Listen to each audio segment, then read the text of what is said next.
जिसे तुम काबू में रखना चाहते हो वो तुम्हारी छाया है। तुम जैसे हो वो वैसी है, तुम उसे काबू में कैसे कर लोगे?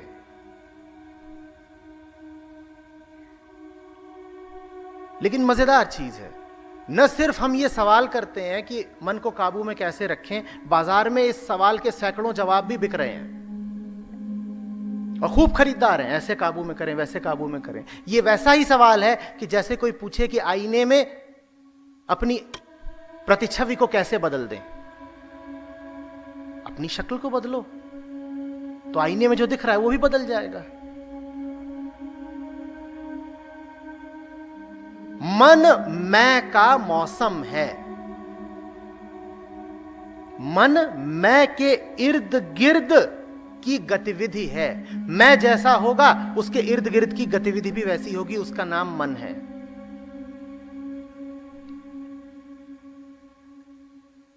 मन निर्धारित ही इस बात से होता है कि तुमने अपने आप को क्या समझ रखा है, क्या बना रखा है, मैंने किससे आसक्ति जोड़ रखी है। तुम अगर अपने आप को गलत समझते हो तो मन ठीक कैसे हो जाएगा?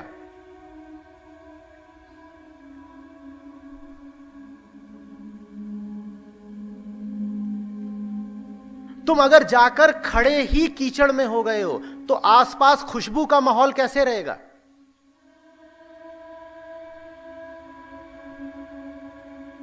कोई कीचड़ के बीच खड़ा होकर के पूछे कि ये सब बदबू कैसे बदली जाए, कैसे हटाई जाए, बदबू काबू में कैसे की जाए, तो मैं कहूंगा बदबू को छोड़ो, जहां खड़े हो वहां से हटो।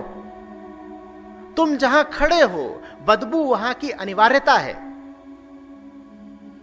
लेकिन जिद तुम्हारी पक्की है। तुम कहते हो हम वहीं खड़े रहेंगे जहां हम हैं, बदबू नहीं आनी चाहिए। यह नहीं हो सकता। तुमने अपने आप को जो बना लिया है उस कर्म का फल है मन का उपद्रव।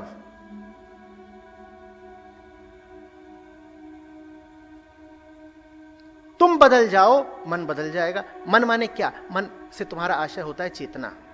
मन से तुम्हारा आशय होता है भीतर से जो भावनाएं उठती हैं, विचार उठते हैं, प्रतिक्रियाएं उठती हैं, इन्हीं सबको तुम मन कहते हो। तुम ये देख ही नहीं रहे कि ये सारे विचार किसको उठते हैं, ये सारी भावनाएं, ये प्रतिक्रियाएं किसको उठती हैं? तुम्हें उठती हैं। इनके केंद्र में तुम हो। समझो, तुमने अगर अपनी परिभाषा ही यही रखी है कि मैं वो हूं जो कमजोर है और जिसको सहारे की, सुरक्षा की जरूरत है, तो मन का माहौल हमेशा किसका रहेगा? मन का माहौल भय का रहेगा, डरा डरा रहेगा। अब तुम कहो कि मुझे डर को काबू करना है, जैसे तुमने पूछा ना मन को काबू में कैसे करें। अब मन में डर घूम रहा है और तुम कह रहे हो मुझे डर को काबू करना है। डर को तो मुझे काबू करना है, लेकिन मेरी पहचान यही है कि मैं वो हूं जो कमजोर है। अब अगर तुम कमजोर ही हो तो डर को काबू में कैसे कर लोगे भाई?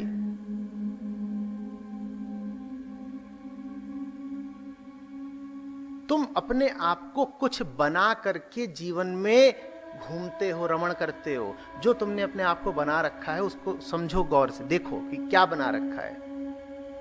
और जो कुछ तुमने अपने आप को बना रखा है वो तुम्हारे लिए परेशानी का ही कारण बनेगा। अध्यात्म है तुम्हें समझाने के लिए कि या तो अपने आप को पूरा कर दो या अपने आप को खत्म ही कर दो। इन्हीं दोनों स्थितियों में तुम्हें पहचानों से मुक्ति मिलेगी। इन्हीं दोनों स्थितियों में तुम्हें झूठे उपद्रवों से मुक्ति मिलेगी। क्यों अपने आप को आधा अधूरा समझते हो? और जो भी तुम कुछ समझते हो अपने आप को वो आधा अधूरा ही, आंशिक ही है, इधर से उधर से मिला है, पकड़ लिया है।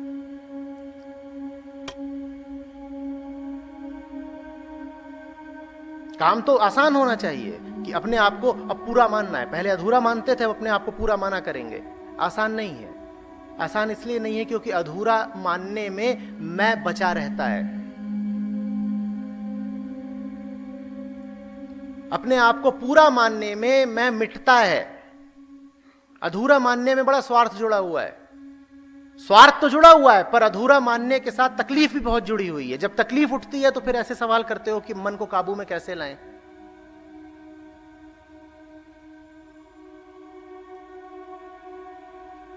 अधूरे मैं को कहते हैं अहम, पूरे मैं को कहते हैं आत्मा। समझ रहे हो बात? जब तक कहते रहोगे कि मैं कौन हूं, मैं ये हूं, मैं ये हूं, मैं ये हूं, मैं ये हूं, मैं ये हूं, तो मन तुम्हारी इसी परिभाषा के अनुसार निर्धारित होता रहेगा। फिर शिकायत मत करना, बोए पेड़ बबूल आम कहां से खाए।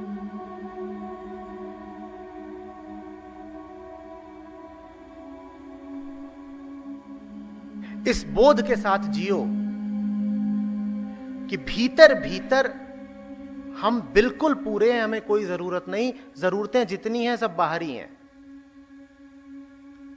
जरूरतें पूरी हो जाए तो भी कोई बाहरी चीज पूरी हुई, जरूरतें पूरी नहीं भी हुई तो भी कोई बाहरी चीज अधूरी रही। भीतर भीतर हम लगातार पूरे हैं।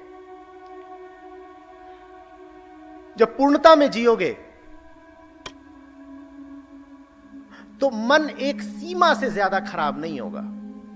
मन खराब भी होगा तो बाहर बाहर खराब होगा, क्योंकि फिर अच्छाई बुराई खूबी खराबी सब बाहर बाहर रहती है। तो फिर मन खराब भी होगा तो बाहर बाहर होगा। कोई तुम्हें देखकर कहेगा कि आज तुम्हारा मन मूड कुछ अच्छा नहीं लग रहा, तुम कहोगे हां खराब है, थोड़ा बाहर बाहर खराब है, अंदर से तो मस्त है। जैसे कोई फल हो रसीला जिसके छिलके पर धूल पड़ गई हो, उस धूल का उसके रस पर कोई प्रभाव नहीं पड़ रहा, भीतर भीतर वो फल मस्त है। हां आंधी चली थी धूल पड़ गई है, आज आंधी चली थी धूल पड़ गई है, आज थोड़ा सा छिलका गंदा है, हम तो लेकिन रसीले ही हैं, हम पर कोई असर नहीं पड़ रहा। ऐसे जियो।